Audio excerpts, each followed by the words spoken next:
Andres Bonifacio wrote ang Dapat Mabatid ng Mga Tagalog to educate Filipinos about their rights, history, inspiring them to unite against Spanish colonial rule. His purpose was to foster national pride and encourage collective action for independence. So, for us to know what are the trouble happened in the Filipinos in the 20th century, where the maltreatment of the Spaniard, fostering Filipino nationalism, and searching for knowledge, understanding, critical thinking about the roots of our homeland, social, economic, political predicaments, to educate ourselves, expose lies, hidden truths, and combat ignorance for our true history. As a reader, we must be productive to gain more values in work, also for not wasting a time, social responsibility, patriotism, and love for our nation, language, and humility. Written in 1896. During a time of rising nationalist sentiment in the Philippines, the text reflects the struggles against colonial oppression.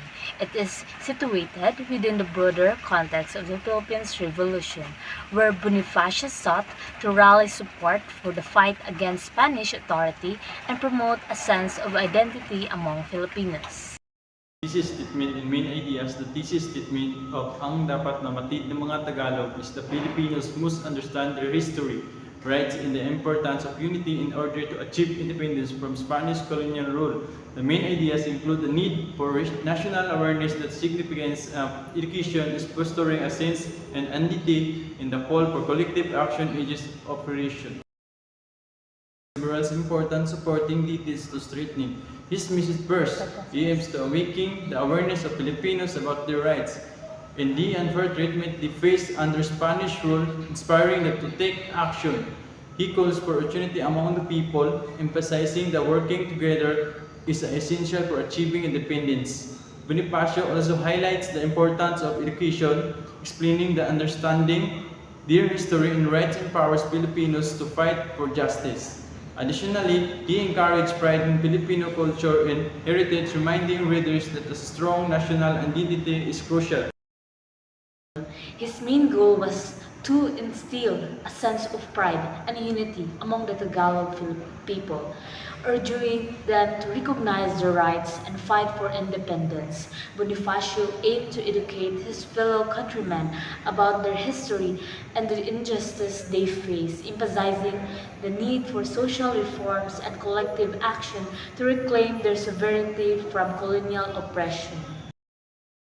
After reading ang Dapat Mabatid ng Mga Tagalog, I realized how important it is for people to know their history and rights.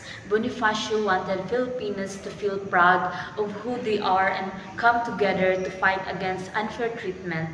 His message showed that education and unity are key to gaining freedom. It reminds us that we all have a role in standing up what is right, and his idea. Dear Andres, I hope this letter finds you in the spirit of the freedom you fought so hard. Your work ang Dapat Mabatid ng Mga Tagalog has opened my eyes to the importance of knowing our history and standing up for our rights. Thank you for inspiring us to be proud and united. Your message reminds us that we need to work together to stand up against unfair treatment. I admire your bravery and dedication to our country.